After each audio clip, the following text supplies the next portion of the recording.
Hi everyone, just a short tutorial today. We're going to be looking at some of After Effects' 3D capabilities.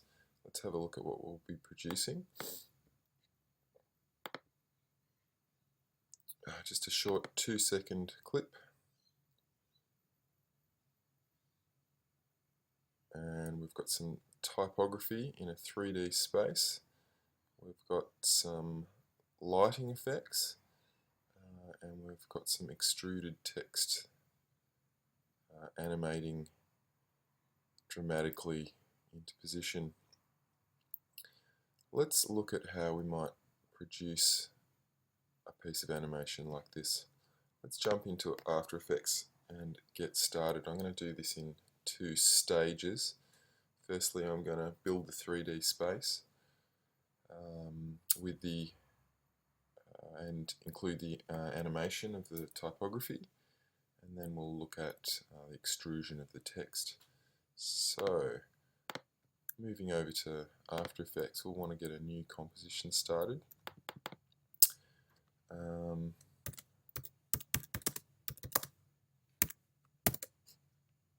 I'm going to name my composition, and I'm just going to work reasonably small size, because as you'll see in a sec, things get rather slow when we get into the 3D sphere. So I'm going to make my composition 800 by 450 pixels, 25 frames per second, and it's going to be a 2-second clip. Just ignore that. So let's build up our assets. The first thing that we're going to need is a new, once we're inside that composition, we're going to need a new text layer. And I've just got a fairly silly word there. Big, you can put whatever you like. I might make it a little bit bigger. That's looking fine. And the other thing we had in this composition was sort of a ground plane, so I'm going to make that out of a solid composition. Something, a couple of grey colours. Keep everything grey today. I'll put my grey colour, my ground plane, behind the typography there. But as you'll find, it doesn't kind of really matter what your order is in the layer stack there in 3D space, because we're in 3D and things can move into the foreground and the background within our canvas. So let's look at how we make things 3D. We're going to want to make both of our, currently we've just got 2D assets here, and you can see the types of properties that we have, and our transform properties of position and scale and rotation just exist in 2 dimensions here. We can move left and right and up and down. If we click on this little icon, or this activation toggle key here for 3D, this allows this layer to be manipulated in 3 dimensions. So let's do that. And once we do that, we instantly see a bunch of new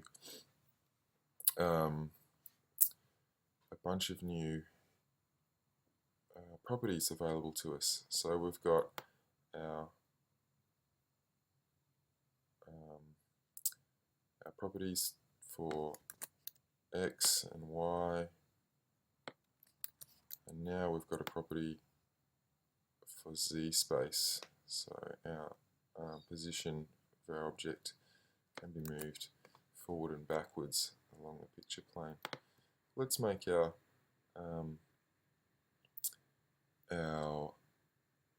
ground plane 3D object as well. Just going to make a quick adjustment. Just ignore this for a second. I think that your renderer will be classic 3D, and we'll look at that in a little bit. Okay, so now we've got both our foreground and our background objects as 3D. They're manipulatable in 3D space.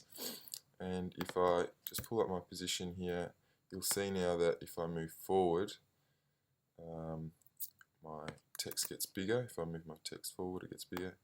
And if I move it backward, it pops behind that ground plane. It can't be seen anymore. So you can see that the layer order here is sort of a little bit redundant.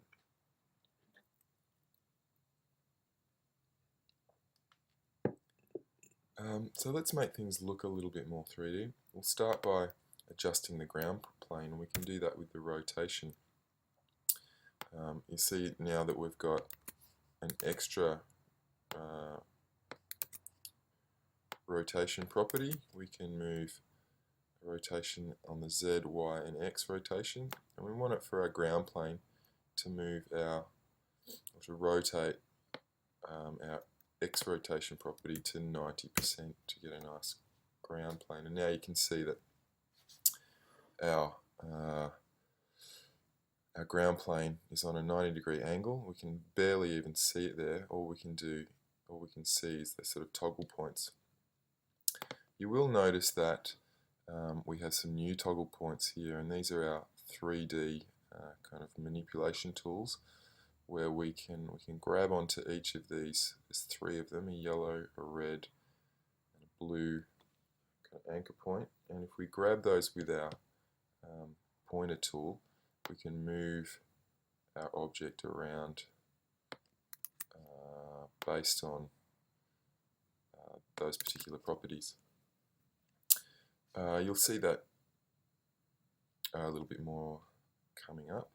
Let's move our text. I'll just use the yellow toggle there to position our text sitting on the ground plane, like so.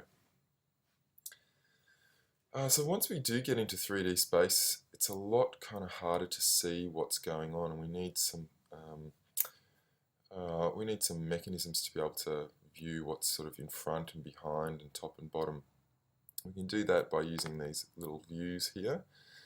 So currently we've got an active camera selected, and we'll get into cameras just very shortly, but we can choose our front view, our left view, top view, and back, right, bottom, etc. And we've also got these these custom views. Let's just have a look at a custom view. And these custom views show our objects at various sort of 3D perspectives. Let's have a look at another one. So you can see we can use those to orient ourselves around our 3D environment. Let's go back to active camera.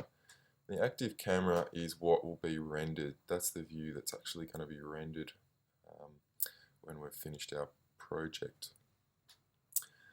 And currently it's set to active camera, which is the front view, but we can change our camera view, or what gets rendered, and we can actually include our own cameras. So I'm going to add a new camera, layer new camera, and you can see here our camera settings dialog box. We can get quite particular with the types of cameras. We can simulate real world cameras, cameras with different sort of focal lengths, etc. Well, let's just go with the 35mm for this project. Click OK. And so now you can see under our viewpoints we've got camera 1 as a potential viewpoint, and we've got a camera in our layer stack. Okay, so you can have multiple cameras in your composition. That gets quite complicated. We're not going to go there today. But now that we've got a camera there, we can kind of animate the sort of view of our three-dimensional scene. There are a couple of tools that we can use to control the camera. The unified orbit and these track tools. Now let's just have a look at what these do. I don't see much difference between the unified and the orbit tool. You might be able to explain that to me. The unified camera tool allows us to rotate our view, our scene, and our objects in that 3D space. That's quite useful. So that is transforming. You can see our camera has as many animatable properties as any other element in our composition, and you can see that when I do use that rotate or that orbit or what do we call it? Unified camera tool, that it is adjusting the point of interest and the position properties. Well, point of interest pretty much. Just undo that. Let's have a look what we adjust when we assert point of interest. And then the track tools move our position and our point of interest. So that track tool allows us to move up and down, left and right, and then the track on the Z space allows us to move in and out. Okay, so they're very useful tools. I think what we might do is set up a camera move now and animate a camera move. Let's start by moving our camera to set up a good kind of starting point for our camera move.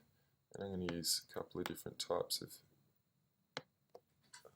tracking tools to get my starting point for my animation. And I'm just going to start the animation by putting in a keyframe for point of interest and position. Then I'm going to move forward in time and adjust the position of the camera. Maybe we'll go for something like that. And we'll move in a bit. Just track that more centrally. How about that? And then once we preview, let's just play it on the timeline.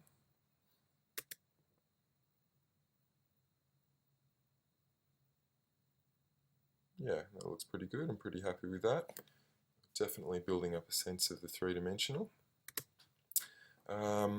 Let us make this scene a little bit more complicated.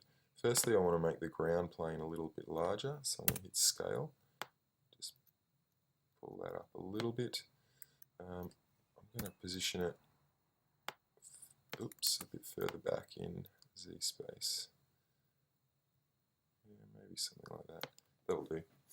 Doesn't really matter.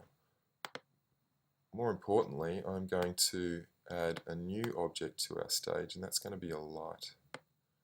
So, along with cameras, we can add lighting to our 3D scenarios to build up really quite realistic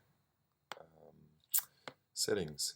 So I'm going to start with the spotlight. Okay, there's a bunch of different lights that we can use, and you can experiment with those. There's a bunch of properties for our lights and settings for our lights. I'm just going to stick with the default to start with and add that light to the scene. And you can see now that we have a light and that it is causing a lighting effect. And let's just click to a custom view and we'll see what we've got set up in this scenario. So you can see our type and our ground plane. You can see our camera and its viewpoint there, and we can also see this light. Now I'd like to move this light a little bit higher up so that the light is falling down towards our objects, and I can grab that yellow toggle point and move my object up. I'll move my light up a little bit higher. And if we go back to our camera, you can see that that's allowing a little bit more light to fall on that situation. Now, see this point here, it's almost like our point of interest, and I'm grabbing that and moving that around just to let the light fall on a more appropriate position. And I think I'm kind of getting what I want to achieve right now, sort of highlighting our typography. Okay, so our light is going to have a bunch of properties. We've got our transform properties, so we can actually animate the light moving around our space. We've also got our lighting options here. And importantly for us today, we want to turn cast shadows on. Now that causes a lot more sort of rendering time. So it's set to off by default, but we want to add a shadow, so we'll need to turn cast shadows on. So our light is now set to cast shadows. I'll just turn that off. And then let's go to our graphic elements, or our objects on the stage. We want to look at their material options.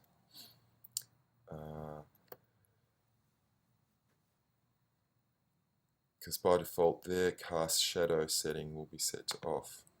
And I'm just going to turn on that setting for my typography, and you can see that that shadow has been added into that space. And let's play that, and we can now see that we've got some real 3D starting to happen. Now we can play with the way that that light, that shadow falls onto the ground by looking at our lighting options. And I'm going to just increase the diffusion so that there's a bit of softness in the fall off. You can also make it a little bit more subtle if you like, and you can change this sort of the cone of your light as well. You might want to animate that over time. Kind of happy with something like that. Alright, so let's just play that again, see how we're going.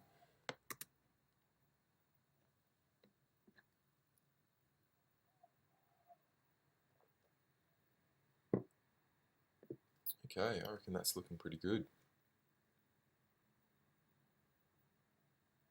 I just do want to add maybe a little bit of animation to our light over time, just for the hell of it.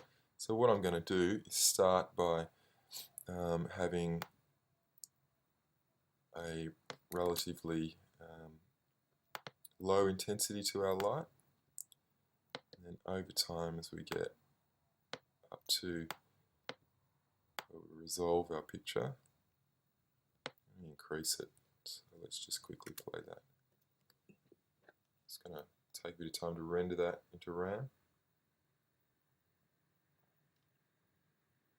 And it's kind of subtle, but you can see that that light increases over time, just emphasizing our typography just a little bit. Okay, so that's the first part of our setup. We've set up a camera, a light, we've set up some objects in 3D space, and we've animated a number of those different elements. Now I wanted to add just a little bit more three-dimensionalness to our typography by extruding that type and giving it a bit of a bevel in 3D space. And After Effects has some built-in tools to do that, which is really fantastic.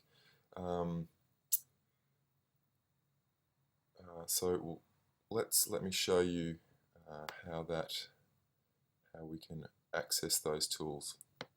And we'll need to change the renderer, and you might have seen me change that back to Classic 3D a minute ago. Your setting will probably be Classic 3D.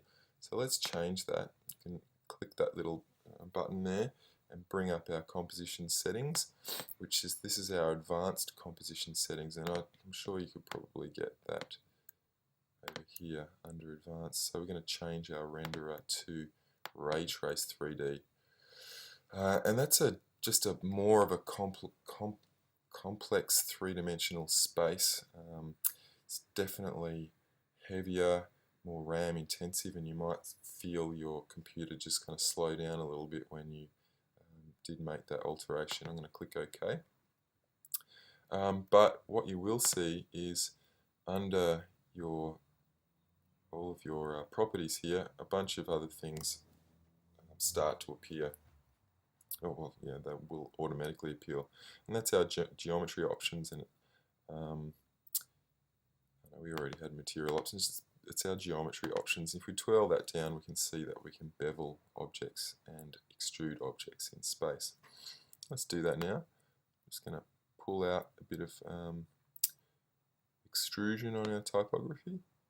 And you can see that takes a lot longer to render. And if we move into this space, into this position, you can see that we've got a nice extrusion to our typography. Also add a little bit of bevel.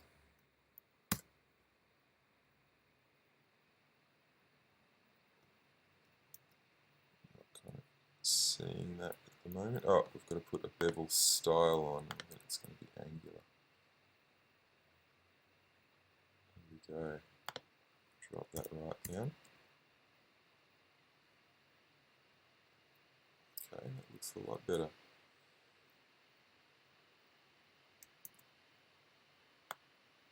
Some nice big text in effect right now. Okay, so let's animate our text into position. So it's going to drop from the top of the screen. It's going to bounce, and resolve into its final position. So let's start by putting a keyframe maybe at the 15-minute mark on our position property of our big type. So that's where our text is going to end up. Okay, and then maybe at about this point, because I want it to drop really quickly. Oops, wrong way. I'm going to take that typography out of the stage. And I'll just scrub through. And you can see as our type comes in, our shadows are animated.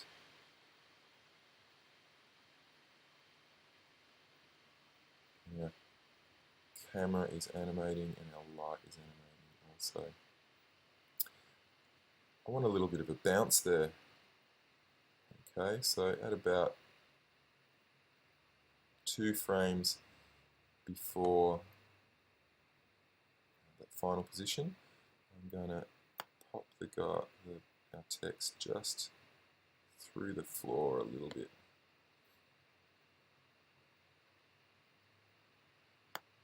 Okay, so he comes in and bounces into that position. And I might put a little bit of ease into those. Just the end keyframes, I think. Right clicking on the keyframe assistant, easy ease. Okay, so that's looking quite good. Kind of happy with that.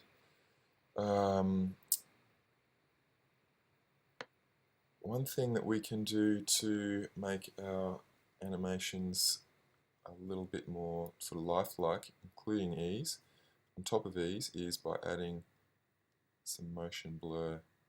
So let's add motion blur to the composition by clicking on that enabling button, and then adding some motion blur to our object. And you can see as the type moves in, it will kind of be blurred until it resolves.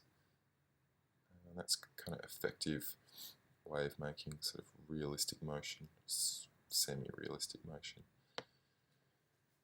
Now you can see that when our type sort of impacts the ground, it forces through the ground there, And I'll fix that up and sort of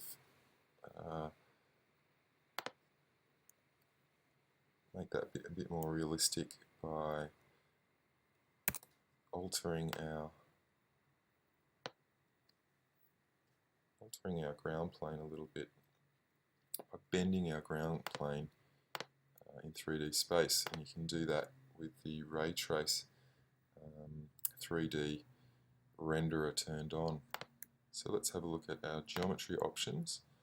And for sort of flat objects like this, photographs, etc., the geometry options that you get are curvature and segments. And you can see that when I adjust the curvature setting, it kind of bends that object, and that's kind of what we want to have happen as the floor hits the ground. So I'm going to animate that over time.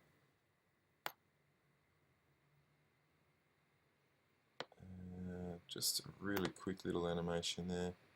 It's going to bend from 0 to 7, and then it'll bend out up to 0 over a couple of frames like so.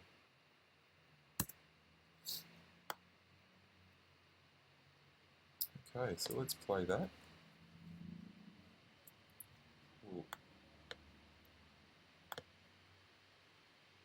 And you'll see that rendering the 3D, particularly with the ray trace 3D turned on, is a lot slower than you will have experienced previously.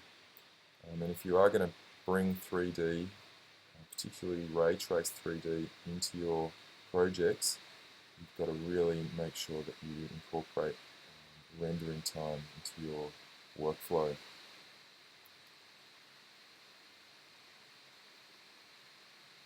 And I don't know if you can hear that, but it's certainly making my machine work a lot harder, and I can hear the fan really kick into action.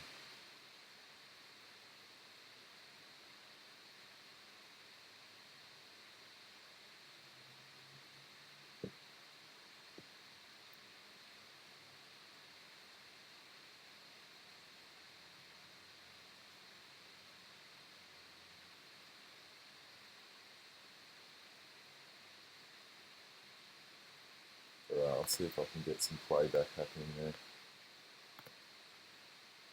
Yeah, and I think that I really want to make some adjustments to my keyframing to make the motion a little bit smoother and a little bit more kind of realistic, to have a little bit more bounce to it.